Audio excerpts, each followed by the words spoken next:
Bağlı üstüra. İçtik. Maya el bilyan mı söylüyor? Ovu. Aksini gane de bilen tarafa bu var ya. Ovu. Aksini Yine gane. çıktım böyle. Ovu TikToker. Ovu. Aksini gane de bilen var. Aksi mi? Yani özür dilerim. Sen.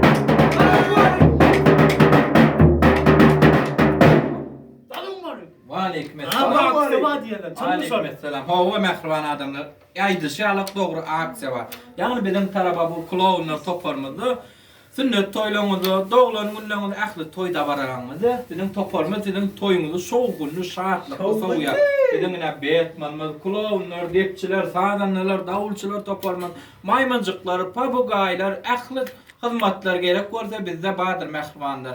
Yani Maya ayında hem tedeligim aksirlanacağız. May ayının birinden May ayının 31'ine çelbinin toparımızda ulu aksiya var.